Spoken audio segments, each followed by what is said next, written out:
She woke up screaming, her beautiful curls gone.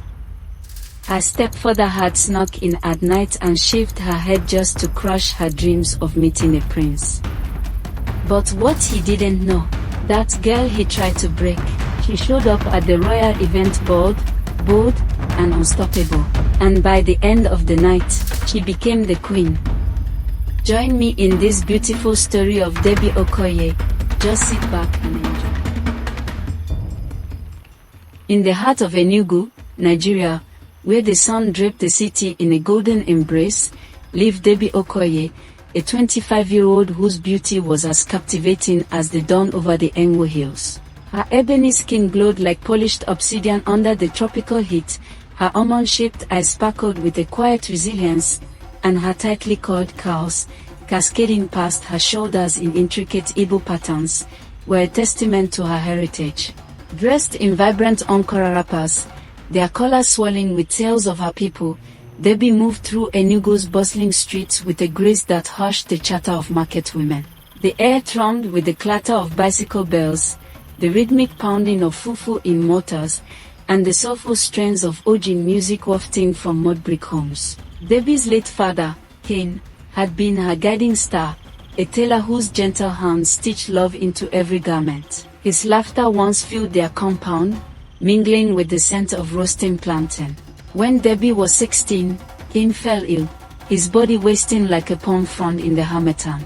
She sat by his bedside, the room heavy with the bitter tang of medicinal herbs, her small hand clutching his. "Papa, will you be well soon?" she whispered, her voice trembling like leaves in a storm. Cain's eyes, dim but warm, met hers. "Debbie, my star, your hair is a crown, but your heart is your true glory. Let it shine." His death left a hollow in her chest, the silence louder than the city's din. Her mother, Maggie, a petite woman with a radiant smile and braided hair adorned with coral beads, struggled to raise Debbie alone. Her fingers, careless from sewing, still wove love into Debbie's curls each night, whispering the Igbo proverb, "A person with a good heart is blessed by their creator." Seeking stability, Maggie remarried Gordy, a 42-year-old businessman with a sharp jaw, piercing eyes framed by a neatly trimmed beard, and a wardrobe of crisp border robes that spoke of his wealth.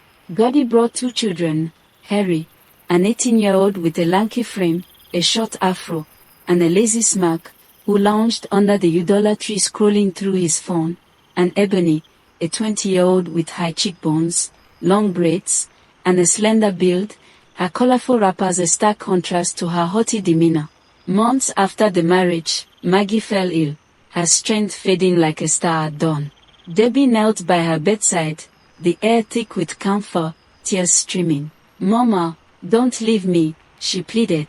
Maggie's final whisper was soft, "A good heart is greater than a throne." Her death left Debbie in Gordy's cold shadow, her world shrinking to their compound's mud walls. Gordy's kindness was a fleeting mask. He treated Debbie like a servant, his voice cutting through the humid air. "Scrub the floors, Debbie. Cook the egusi soup. You're not here to be idle." Harry and Ebony, spoiled and idle, mocked her relentlessly. "You're just a house girl," Harry sneered, his phone glowing in the dusk. Ebony, painting her nails under the veranda, added, "Don't think your hair makes you special." Debbie's hands grew rough from washing, her back ached from fetching water under the relentless sun, yet she clung to her parents' words, their love a flame flickering in her heart. Each night, she knelt by her mat, whispering, "Mama, Papa, I keep my heart kind, just as you taught me." Every evening, Debbie sat by the window, the breeze carrying the smoky scent of suya and the distant laughter of children playing in the streets. She ran her fingers through her curls, their texture soft yet resilient, like the earth after a rain. In the cracked mirror, she saw her mother's eyes, her father's smile, and whispered, "Mama, Papa, they can take my strength, but not my spirit." Her fingers traced the patterns in her hair, each coil a memory of Maggie's gentle braiding under the moonlight, humming Igbo lullabies. Enugu adored Debbie. At the upbeat market, women paused, their baskets heavy with okra and yam, to exclaim, "Debbie, your hair is a queen's crown woven by the ancestors." Children trailed her, their bare feet kicking up dust, begging to touch her curls. Old men, sipping palm wine under the iroko tree, nodded, saying, "She carries her mother's light." But at home, Goddy's envy festered like a wound. He saw Debbie's resilience, her quiet beauty, and it gnawed at him. Harry and Ebony, jealous of the praise she drew, whispered complaints. "Why do they call her beautiful?" Ebony muttered, her braids swaying as she glared from the veranda.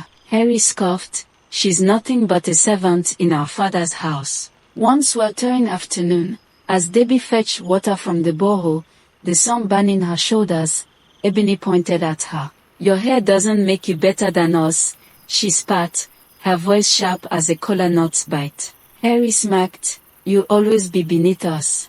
Debbie's heart stung, but she held her head high, remembering her father's words. That night, Goddy watched her from the shadows, his eyes glinting with malice as he sharpened a pair of shears by the kerosene lamp. "She'll never outshine my children," he muttered, his voice low as the hum of crickets.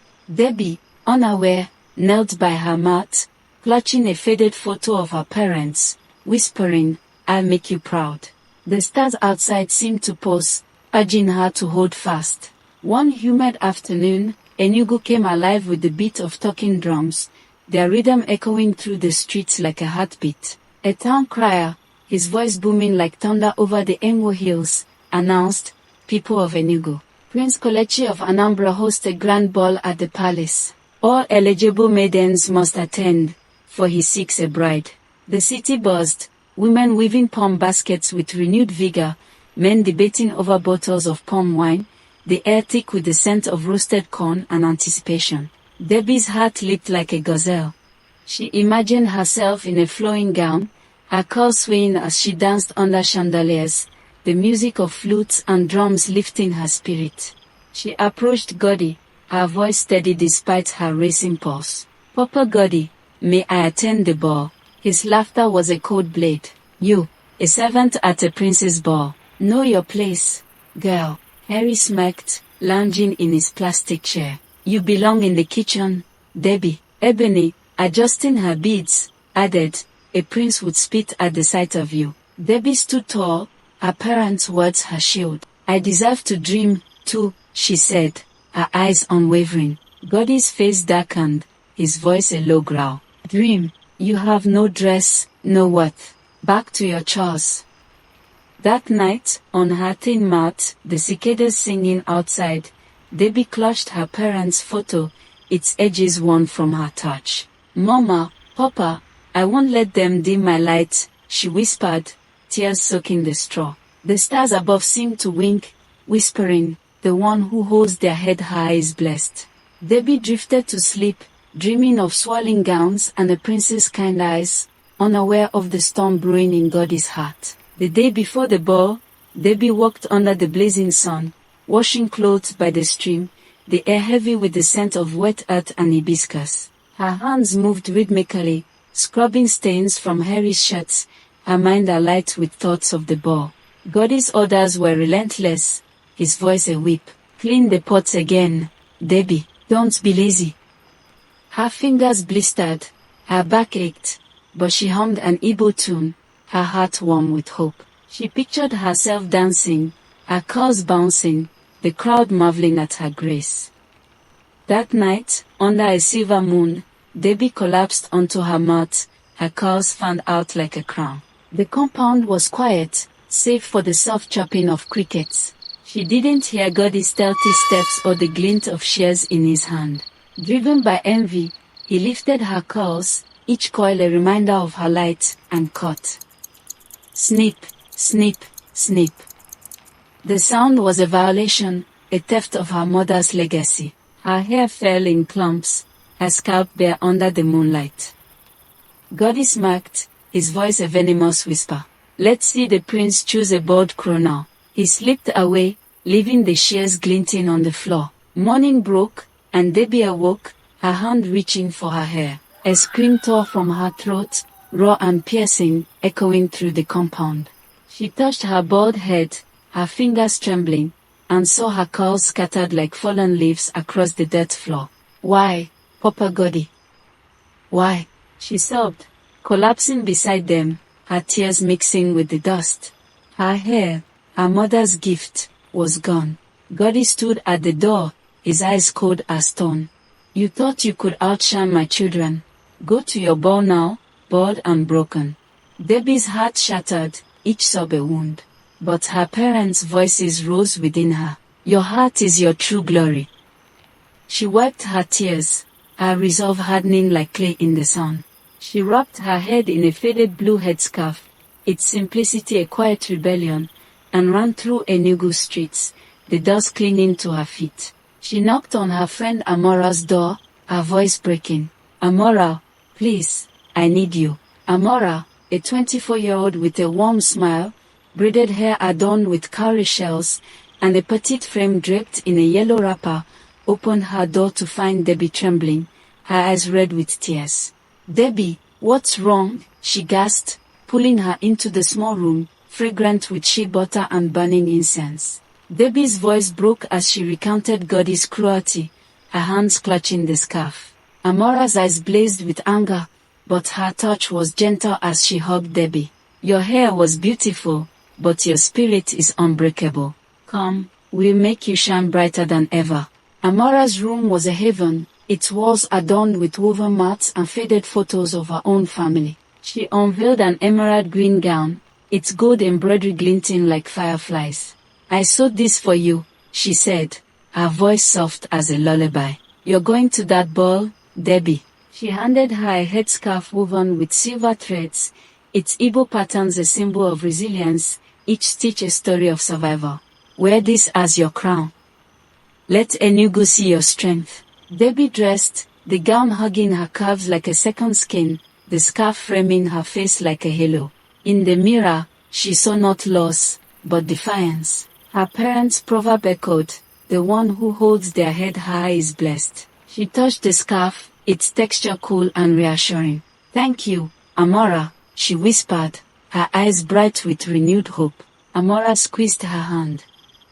"You're a queen, Debbie, go show them."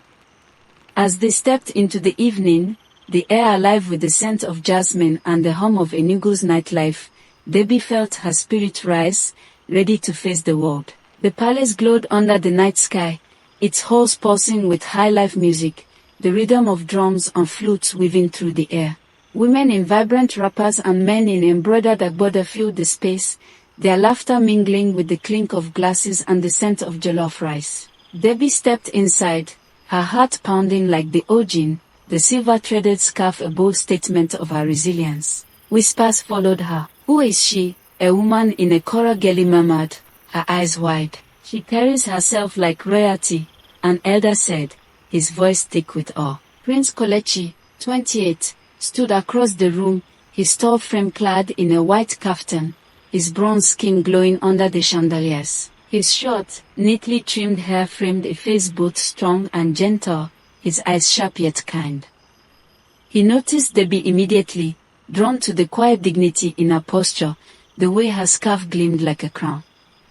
He approached, his step sure, his voice warm as the evening breeze. "May I have this dance?" Debbie's breath caught, but she nodded, her voice soft. "I'd be honored." They danced, their steps fluid, the music wrapping them in a cocoon of rhythm. Kolechi's hand was steady, his smile genuine. "What's your name?" he asked, his eyes locked on hers. "Debbie," she replied, her voice steady despite her nerves. "Debbie, your strength lights this room brighter than any chandelier," he said, his words like a bomb. She felt safe, her heart soaring as they moved under the glowing lanterns, the crowd fading into a blur. Suddenly, Goddy's voice sliced through the music, sharp and venomous. "She's bold, a servant unfit for a prince." Harry and Ebony echoed, their voices dripping with scorn. "Choose someone worthy, not a house girl." The crowd gasped, their eyes turning to Debbie. Her heart wavered, but she held Kolechi's gaze, her parents' words anchoring her. Kolechi raised her hand, his voice clear and commanding. "I choose Debbie, not for her hair, but for her unyielding spirit." Cheers erupted, drowning out Goddy's protest. Kelechi knelt, his eyes shining like the stars over Enugu. Debbie, will you be my wife? Tears of joy spilled down her cheeks, warm and freeing. Yes, Kelechi, she whispered, her heart a drumbeat of triumph. Amora, watching from the sidelines, wiped tears of pride, her smile radiant. Days later, Enugu gathered for Debbie's coronation, the sun blazing over the city, softened by a breeze carrying the scent of jasmine and roasted yam. Debbie stood in a resplendent gown, its emerald fabric shimmering with gold threads, her silver scarf gleaming like a beacon. The palace courtyard was alive with color, women in geli head wraps, men in agbada, children waving palm fronds. Kelechi placed a golden crown on her head, its weight light compared to the triumph in her heart. Today, Debbie becomes your queen, he declared, his voice ringing with pride. Debbie stepped forward, her voice steady yet thick with emotion. My people, I stand here not for my beauty, but for my heart. My hair was taken, my spirit tested, but I grew stronger. My parents taught me, a good heart is greater than a throne. Let every girl know her worth lies not in what others see, but in what she carries within. The crowd roared, women embracing their daughters, men nodding in respect. Debbie's scarf became a symbol across Enugu, worn by girls with scars, burns, or loss, their smiles proud as they walked the streets, heads high. Goddy watched from the edges, his face etched with regret, his once proud posture slumped. Harry and Ebony stood silent, their scorn replaced by a hard-learned lesson. True beauty stems from the heart. Debbie ruled with kindness, her reign a testament to resilience. She and Kelechi built a life rooted in love, their bond a beacon for Enugu. The city never forgot her story, passing down the proverb, you can cut a woman's hair, but never her courage. Debbie often stood on the palace balcony, the breeze cool against her skin, whispering to her parents' spirits, Mama, Papa, I hope you're proud. The stars above seemed to answer, their light a promise of enduring strength. Debbie's journey teaches that true beauty lies in resilience and kindness, not in outward appearances. Jealousy may seek to dim one's light, but a strong heart shines brighter. Love, when rooted in admiration of character, endures beyond superficial judgments. We learn to hold fast to our inner strength, no matter the trials, and to rise above cruelty with grace and courage. Thank you for joining Debbie's epic journey of courage and love. Has someone ever tried to dim your light? Share your story in the comments below. I'm reading everyone. Don't forget to like, subscribe, and hit that notification bell for more tales that inspire the heart. Until next time, keep your spirit shining bright.